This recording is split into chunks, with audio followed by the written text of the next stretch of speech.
Krishna Krishna Hare Hare, Hare Ram Ram. 79e chapitre, la rencontre de Shri Krishna et du brahmana Sudama.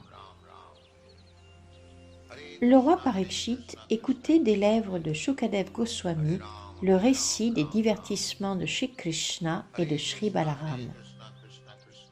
Toutes ces narrations procurent un plaisir sublime à quiconque les entend. Aussi, Maharaj Parikshit s'adressa-t-il en ces termes à Shukadev Goswami. Mon Seigneur aimé, Dieu la personne suprême, nul autre que Shri Krishna confère aux êtres et la libération et l'amour de Dieu simultanément. Quiconque devient dévot du Seigneur atteint tout naturellement la libération sans avoir à fournir d'efforts séparés dans ce but. Le Seigneur est sans limite, si bien que ses divertissements et ses actes liés à la création, au maintien et à la destruction de la manifestation cosmique tout entière le sont également. Je désire donc entendre le récit d'autres de ces divertissements dont tu ne m'aurais point encore parlé. Ô Maître, les âmes conditionnées en ce monde connaissent toute la frustration dans leur recherche du bonheur à travers la satisfaction des sens. Ces désirs de jouissance matérielle transpercent continuellement leur cœur. Mais me voilà aujourd'hui à même de comprendre comment l'écoute des divertissements de chez Krishna a le pouvoir de mettre fin à l'emprise des influences matérielles qui incitent l'être à poursuivre le plaisir des sens dans toutes ses activités.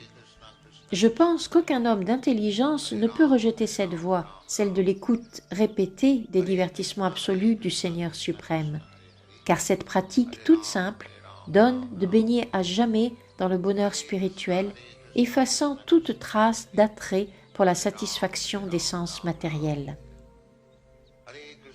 Dans ses propos adressés à Shukadev Goswami, Maharaj Parikshit a fait usage de deux mots particulièrement importants, Vishana et Visheshagna. Vishana signifie morose. Les matérialistes inventent mille et mille moyens de trouver la satisfaction totale, mais en vérité, ils demeurent tous moroses. Certains rétorqueront qu'on voit aussi des spiritualistes demeurer moroses, et c'est pourquoi Maharaj Parikshit a précisément utilisé le mot Visheshagna. On distingue deux sortes de spiritualistes, les impersonnalistes et les personnalistes. Or, Visheshagna désigne les personnalistes qui portent leur intérêt vers la variété spirituelle. Les bhaktas deviennent jubilants en écoutant les descriptions des actes personnels du Seigneur suprême, alors que les impersonnalistes, en vérité davantage attirés par l'aspect impersonnel du Seigneur, ne connaissent qu'un attrait superficiel pour ses actes personnels. De sorte que même s'ils viennent au contact des divertissements de Krishna, parce qu'ils manquent de réaliser tout le bénéfice s'attachant à leur écoute, ils demeurent moroses, au même titre que les matérialistes enlisés dans leurs actes intéressés. Le roi Parikshit poursuivit. L'aptitude à la parole ne peut être parfaite que par la description des attributs spirituels et absolus du Seigneur. L'aptitude à se servir de ses mains n'est féconde que dans la mesure où on l'utilise pour le service du Seigneur. Et de même, le mental ne peut être apaisé que lorsqu'on l'emplit de pensées de Krishna en pleine conscience de sa personne. Il ne s'agit nullement de devenir un grand penseur, mais tout simplement de comprendre que Krishna, la vérité absolue, se trouve partout présent sous son aspect localisé de Paramatma. Il suffit que l'on songe à l'omniprésence de Krishna en tant que le Paramatma, jusqu'au cœur de l'atome, pour conférer la plénitude à toutes les fonctions du mental, le penser, le sentir et le vouloir. Le parfait dévot du Seigneur ne voit pas l'univers de la matière tel qu'il apparaît aux yeux matériels, mais perçoit partout la présence de son Seigneur adoré dans sa forme de Paramatma. Maharaj Parikshit dit encore que la fonction de l'oreille se trouve parfaitement remplie lorsqu'on s'engage dans l'écoute des actes sublimes du Seigneur. et que la tête trouve sa pleine utilité lorsqu'elle s'incline devant le Seigneur et son représentant. En vérité, le Seigneur est représenté dans le cœur de chacun, c'est un fait. Aussi, le bhakta hautement réalisé offre-t-il ses respects à chaque être vivant, tenant chaque corps pour un temple du Seigneur. Mais il n'est pas possible à tous les hommes d'acquérir dès l'abord une telle vision, en propre celle du bhakta de premier ordre. Le bhakta de second ordre peut, quant à lui, considérer les autres Vaishnavas ou dévots du Seigneur comme des représentants de Krishna. Et le néophyte, le bhakta de troisième ordre, au seuil de la réalisation spirituelle, peut se prosterner devant la Murti dans le temple et devant le maître spirituel, qui est une manifestation directe du Seigneur suprême. Mais aux trois niveaux, néophyte, intermédiaire et parfait, on peut faire le meilleur usage de sa tête en l'inclinant devant le Seigneur ou ses représentants. Et de même des yeux, en voyant le Seigneur et son représentant. Ainsi, chacun peut élever les fonctions des différentes parties de son corps jusqu'au niveau de la plus haute perfection, simplement en les engageant au service de Dieu ou de ses agents. Même si l'on est incapable d'en faire plus, on aura tout avantage à se prosterner devant eux et à boire le charanamrita, l'eau qui a baigné les pieds pareils au lotus du Seigneur ou de son dévot. À ces mots de Maharaj Parikshit, traduisant sa profonde réalisation de la philosophie Vaishnava, Shukadev Goswami fut envahi par l'extase dévotionnelle. Il se trouvait déjà engagé à décrire les activités du Seigneur, si bien que lorsque Maharaj Parikshit le prie de poursuivre sa narration, c'est avec grand plaisir qu'il s'exécuta, continuant le récit du Srimad Bhagavatam. Krishna avait un très bon ami Brahmana. Parfait dans son statut, il jouissait d'un très haut savoir spirituel et de ce fait n'éprouvait aucun attrait pour les plaisirs de ce monde. Ainsi avait-il atteint la suprême maîtrise de ses sens et vivait-il dans la plus parfaite sérénité. Ce qui revient à dire qu'il était un bhakta accompli, car à moins d'être établi dans la dévotion absolue, nul n'a accès au plus haut niveau du savoir, où selon la Bhagavad Gita, l'être s'abandonne à Dieu la personne suprême. En d'autres mots, quiconque a abandonné sa vie au service du Seigneur est parvenu au niveau du savoir parfait, dont le fruit réside dans le détachement des voies matérialistes de l'existence. Ce dénuement implique une parfaite maîtrise des sens qui d'ordinaire se tournent toujours vers les plaisirs matériels. Les sens du bhakta deviennent ainsi purifiés et engagés au service du Seigneur. Voilà qui couvre le champ complet du service de dévotion. Bien que l'ami Brahmana de chez Krishna fût un grihasta, il ne s'affairait point à amasser des biens en vue d'une existence confortable. Il se trouvait satisfait de ce qui lui venait naturellement selon sa destinée. Et tel est bien le signe du parfait savoir. L'homme à la connaissance achevée sait que nul ne peut connaître un bonheur supérieur à celui qui lui est dévolu.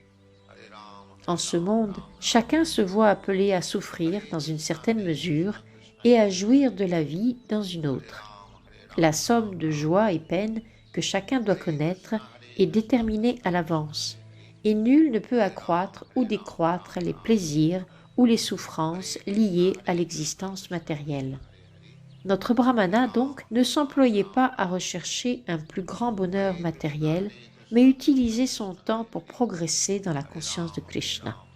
Selon toute apparence, il vivait dans la pauvreté, sans les moyens de s'offrir à lui-même ou à sa femme des vêtements respectables, ni de se nourrir convenablement.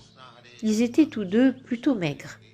Sa femme n'accordait pas une grande importance à son confort personnel, mais se sentait concernée par son époux, un brahmana si vertueux.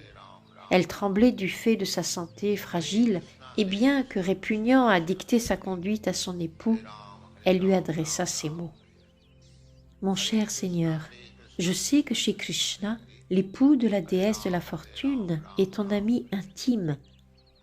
Tu es en outre son dévot, et lui toujours prêt à aider son fidèle serviteur. Même si tu penses n'offrir en réalité aucun service dévotieux au Seigneur, tu lui es quand même tout entier soumis et il protège toujours les âmes soumises. De plus, je sais que Shri Krishna représente le modèle personnifié de la culture védique. Il se montre toujours favorable à la culture brahmanique et couvre de sa bonté les brahmanas qualifiés. Tu es l'homme le plus fortuné car tu as pour ami le Seigneur souverain. Shri Krishna représente le seul refuge pour ceux qui, comme toi, se sont tout entiers abandonnés à lui. Tu es un saint, un érudit et maître de tes sens. Dans ces circonstances, Shri Krishna est ton seul refuge. Va donc vers lui, je t'en prie. Je suis certaine qu'il comprendra aussitôt dans quel état de pauvreté tu te trouves. N'oublie pas que tu es également un chef de famille, sans moyens financiers, ta condition en est une de détresse. Mais sitôt que le Seigneur comprendra ta position, il t'offrira certes des richesses suffisantes pour vivre confortablement. Shri Krishna gouverne maintenant les dynasties Bhoja, Vrishni et Andaka, et j'ai entendu dire qu'il ne quitte jamais sa capitale Dwarka, aucune de ses occupations ne l'appelant à l'extérieur. Il est si bon et si libéral qu'aussitôt il donne tout, sa propre personne même, à quiconque s'abandonne à lui. Et s'il se montre ainsi prêt à se donner en personne à son dévot, il n'y a certes rien d'extraordinaire pour lui à accorder quelques richesses matérielles. Certes, il n'accorde point grande richesse à son dévot si celui-ci n'est pas bien établi dans la voie dévotionnelle, mais je crois qu'il doit bien savoir avec quelle fermeté tu pratiques le service de dévotion. Il n'hésitera donc pas à t'accorder quelques bénéfices matériels pour te permettre de faire face aux besoins de l'existence. Ainsi, l'épouse du brahmana l'implora encore et encore, avec beaucoup d'humilité et de soumission, de se rendre chez Krishna. Le brahmana se disait qu'il n'avait nul besoin de demander quelque bienfait matériel que ce soit à Krishna, mais il était poussé par les sollicitations répétées de son épouse. De plus, il songea « Si je vais là-bas, je pourrai voir le Seigneur en personne. Ce sera une grande chance, même si je ne lui demande rien. » Lorsqu'il se fut décidé à aller voir Krishna, il demanda à son épouse si elle avait quelque chose dans la maison qu'il puisse offrir au Seigneur, son ami. L'épouse réunit aussitôt 4 poignées de riz en lamelles auprès de ses amies voisines et les emballa dans un petit carré de tissu, une espèce de mouchoir qu'elle ferma par un nœud. Sans attendre, le brahmana prit le présent et se dirigea vers Dwarka pour voir son Seigneur. Tout au long du chemin, la pensée qu'il allait pouvoir contempler chez Krishna l'habita. Rien d'autre n'occupait son cœur que Krishna. Il était bien sûr difficile de pénétrer dans les palais des rois de la dynastie Yadu, mais les brahmanas avaient droit de visite. Lorsque l'ami brahmana de Shri Krishna parvint à destination, il dut avec d'autres brahmanas traverser 3 camps militaires, chacun protégé de grands portails. Il se trouva ensuite devant 16 000 grands palais, quartiers résidentiels des reines de Shri Krishna. Le brahmana pénètre dans l'un absolument somptueux. Il se sent aussitôt nager dans l'océan de la félicité spirituelle, plongeant puis remontant à la surface de cet océan sublime dans un mouvement ininterrompu. À ce moment, Krishna se trouvait assis sur le lit de la reine Rukmini. Bien qu'une distance considérable les sépare encore, le Seigneur peut voir au loin le brahmana et reconnaître en lui son intime. Il quitte aussitôt son siège et s'avance pour recevoir son ami brahmana. Parvenu auprès de lui, il l'étreint de ses 2 bras. Shri Krishna est le réservoir de tous les plaisirs spirituels, et pourtant il éprouve à ce moment une satisfaction profonde à étreindre le pauvre brahmana, lui son ami très cher. Shri Krishna le fait asseoir sur son propre divan et lui apporte personnellement toutes sortes de fruits et de boissons, comme l'exige la réception d'un invité vénérable. Shri Krishna est infiniment pur, mais jouant le rôle d'un homme ordinaire, il lave sans hésiter les pieds du brahmana, puis, pour sa propre purification, asperge sa tête de l'eau ainsi utilisée. Le Seigneur enduit ensuite le corps du brahmana de différentes sortes de pulpes parfumées, celles du santal, de la gourou, du safran. Il fait brûler plusieurs sortes d'encens odorants, puis, comme le veut la coutume, offre l'arati au brahmana au moyen de lampes allumées. Après cet accueil approprié, et après que le brahmana ait honoré nourriture et boisson, Krishna dit « Mon cher ami, quelle heureuse fortune que tu sois venu ici !» Le brahmana, vu sa pauvreté, n'était pas bien vêtu. Ses habits étaient déchirés et sales, et son corps bien maigre. Il ne semblait pas très propre, et de par sa faible constitution, on voyait distinctement ses os. La déesse de la fortune, Rukmini Devi, se mit en personne à l'éventer d'un chamara. Mais les autres femmes du palais furent, quant à elles, surprises de voir comment Shri Krishna recevait ce brahmana. Elles s'étonnaient devant l'ardeur déployée par le Seigneur en vue d'accueillir ce visiteur particulier. Elles s'interrogèrent donc sur les raisons qui pouvaient pousser Shri Krishna à recevoir personnellement un brahmana si pauvre, mal vêtu, ni bien mis, ni très propre. Mais dans un même temps, elles réalisaient qu'il ne pouvait être un homme du commun. Elle savait qu'il avait dû accomplir dans le passé de glorieux actes de vertu, sinon pourquoi Shri Krishna, l'époux de la déesse de la fortune, prenait-il tant soin de lui? Elles étaient encore plus ébahies de voir le brahmana assis sur le divan du Seigneur, et combien plus encore de voir Krishna l'étreindre comme il étreint son frère aîné Balaramji, car il n'avait coutume d'étreindre que Rukmini ou Balaram et nul autre. Après avoir bien reçu le brahmana et l'avoir assis sur son propre divan garni de coussins moelleux, Shri Krishna dit « Mon cher ami, tu es doué d'une intelligence des plus élevées et tu connais fort bien les principes de la vie spirituelle. J'imagine qu'à la fin de tes études à l'ashram de notre maître, après que tu l'aies suffisamment rémunéré, tu es retourné chez toi pour prendre une épouse digne de ta personne. Je sais très bien que tu n'as jamais été attaché aux voies matérialistes de l'existence, non plus que tu n'aspirais à la richesse, en sorte que tu te trouves aujourd'hui dans le besoin. Rares en ce monde ceux qui n'éprouvent aucun attrait pour l'opulence matérielle. Ceux-là ne manifestent pas le moindre désir d'accumuler des richesses ou de prospérer dans la satisfaction des sens. Néanmoins, ils amassent parfois de l'argent à seule fin de vivre en gréhasta exemplaire et de montrer, en distribuant leurs richesses comme il convient, comment devenir un chef de famille modèle en même temps qu'un grand bhakta. Il faut voir ces gréhastas exemplaires comme marchant sur mes traces. J'espère, cher ami, que tu te souviens de tous ces jours de notre vie écolière lorsque toi et moi vivions ensemble à l'ashram de notre maître. En vérité, tout le savoir que toi et moi avons reçu dans notre vie nous fut donné lors de nos études. Si un homme reçoit une éducation suffisante au cours de ses études, sous la direction d'un maître qualifié, sa vie se verra couronnée de succès. Il pourra aisément traverser l'océan de l'ignorance et surmonter l'emprise de l'énergie illusoire. Mon cher ami, chacun doit tenir son père pour son premier maître, car par la miséricorde du Père, on obtient ce corps.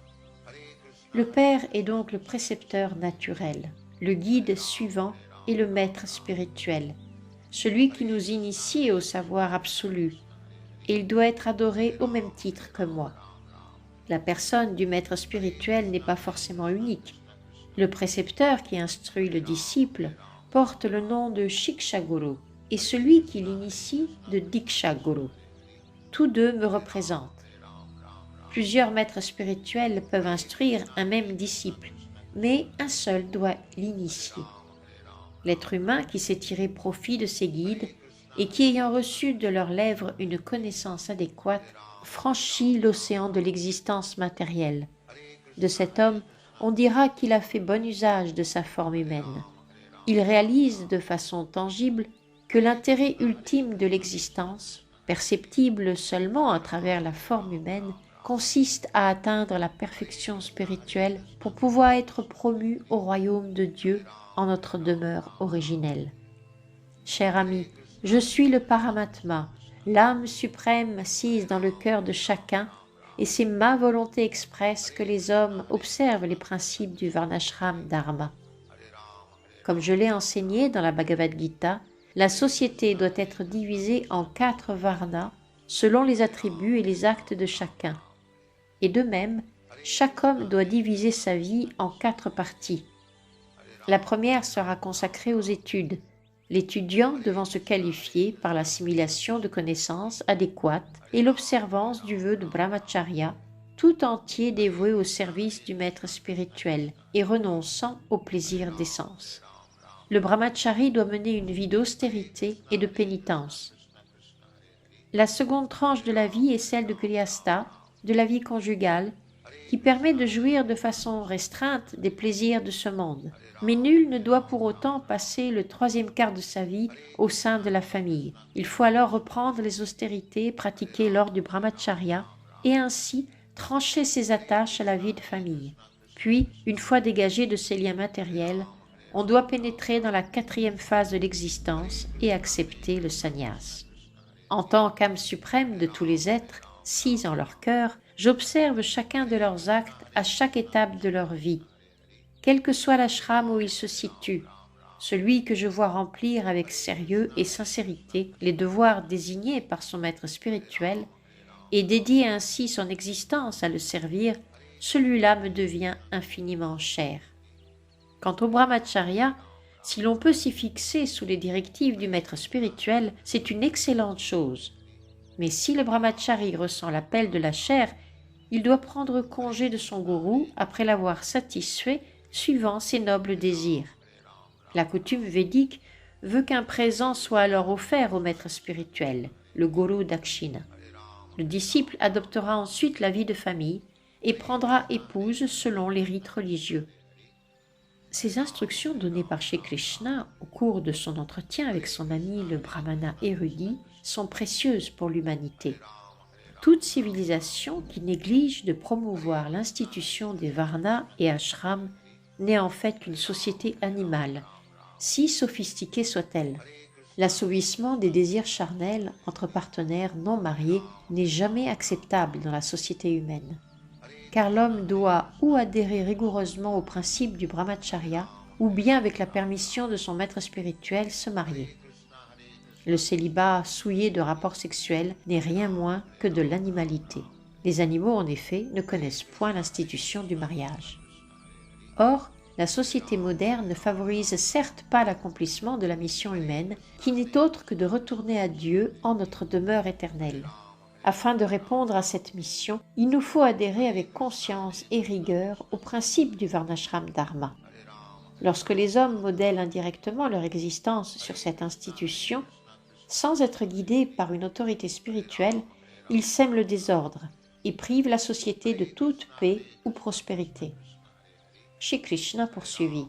« Cher ami, tu te souviens, je pense, des activités qui marquèrent notre vie étudiante. Ainsi peut-être te rappelles-tu du jour où, sur l'ordre de l'épouse de notre gourou, nous allâmes ramasser du bois. Ramassant le bois sec, nous pénétrâmes dans l'épaisse forêt et nous y perdîmes. Un tourbillon de poussière nous surprit, puis survinrent les nuages, les éclairs et le tonnerre retentissant. Se coucha alors le soleil, nous laissant égarés dans la jungle ténébreuse. Des pluies torrentielles inondèrent le sol, et nous fûmes incapables de retrouver le chemin de l'ashram. Tu te souviens sans doute de cette pluie d'orage, plutôt un déluge en fait. Des gouttes acérées et des volées de poussière qui nous infligèrent tant de souffrances. Quelque direction que nous prissions s'avérait accroître notre égarement. Dans cette condition de détresse, nous nous prîmes par la main et tentèrent de retrouver notre chemin. C'est ainsi que s'écoula la nuit entière. Tôt le matin, lorsque notre Gurudev apprit notre absence, il se mit à notre recherche en compagnie d'autres de ses disciples. Et lorsqu'ils nous trouvèrent dans la jungle, nous sombrions dans une profonde désolation. Animé d'une grande compassion, notre Gurudev dit « Mes chers garçons, Il est merveilleux que vous ayez pour moi enduré tant de tourments. Le commun des hommes préfère prendre soin de son propre corps d'abord et avant tout, mais si puissante votre foi et votre bonté pour votre gourou, que négligeant tout souci de confort personnel, vous avez pour lui pris tant de peine. Grande est ma joie de voir que de vrais disciples comme vous sont prêts à tolérer toutes sortes de désagréments pour la satisfaction de leur maître spirituel, car c'est bien ainsi qu'un disciple qualifié s'acquitte de sa dette envers lui. Il va par ailleurs du devoir du disciple de vouer sa vie au service de son maître spirituel. Ô cher disciple, meilleur des deux fois nés, mon bonheur ne connaît pas de bornes devant vos actions. Je vous bénis. Puissent tous vos désirs et ambitions être comblés. Puisse le savoir des Védas, dont je vous ai livré la clé, demeurer à jamais en vos mémoires, afin qu'à chaque instant vous puissiez vous souvenir de leurs enseignements et les citer sans difficulté. Vous ne connaîtrez ainsi de déception, ni dans cette vie, ni dans l'autre. Shri Krishna poursuivit. Mon cher ami, tu te souviens peut-être que survinrent bon nombre de tels incidents alors que nous demeurions à l'ashram de notre gourou. Nous pouvons tous deux réaliser que, privés des bénédictions du maître spirituel, nul ne peut connaître le bonheur. Par sa miséricorde, ainsi que par ses bénédictions, on peut obtenir paix et prospérité et remplir sa mission d'homme. À ces mots de Krishna, l'érudit Brahmana répondit « Ô cher Krishna, tu es le Seigneur suprême et de tous le maître spirituel. Pour avoir eu l'immense fortune de vivre en ta compagnie sous le toit de notre gourou, j'estime à présent n'avoir à répondre à aucun des devoirs prescrits par les Védas. Ô Seigneur, les hymnes védiques, les cérémonies rituelles, les actes de piété, ainsi que toute autre nécessité liée à la poursuite de la perfection humaine et comprenant l'acquisition des richesses, la satisfaction des sens et la libération, nous tirent leur origine d'une même source, ta personne souveraine. Toutes les différentes voies d'existence n'ont pour but ultime que de connaître ta personne. Pour ainsi dire, elles représentent les différentes parties de ta forme spirituelle et absolue. Et pourtant, tu jouas le rôle d'un brahmachari et vécus en notre compagnie sous le toit du gourou. Si tu t'es ainsi livré à ces divertissements, ce n'est que pour ton plaisir. Sinon, rien ne t'obligeait à accepter la position d'un être humain. Ainsi s'achèvent les enseignements de Bhaktivedanta pour le 79e chapitre du livre de Krishna intitulé « La rencontre de Shri Krishna et du Brahmana Sudama ». Hare Ram, Ram Ram.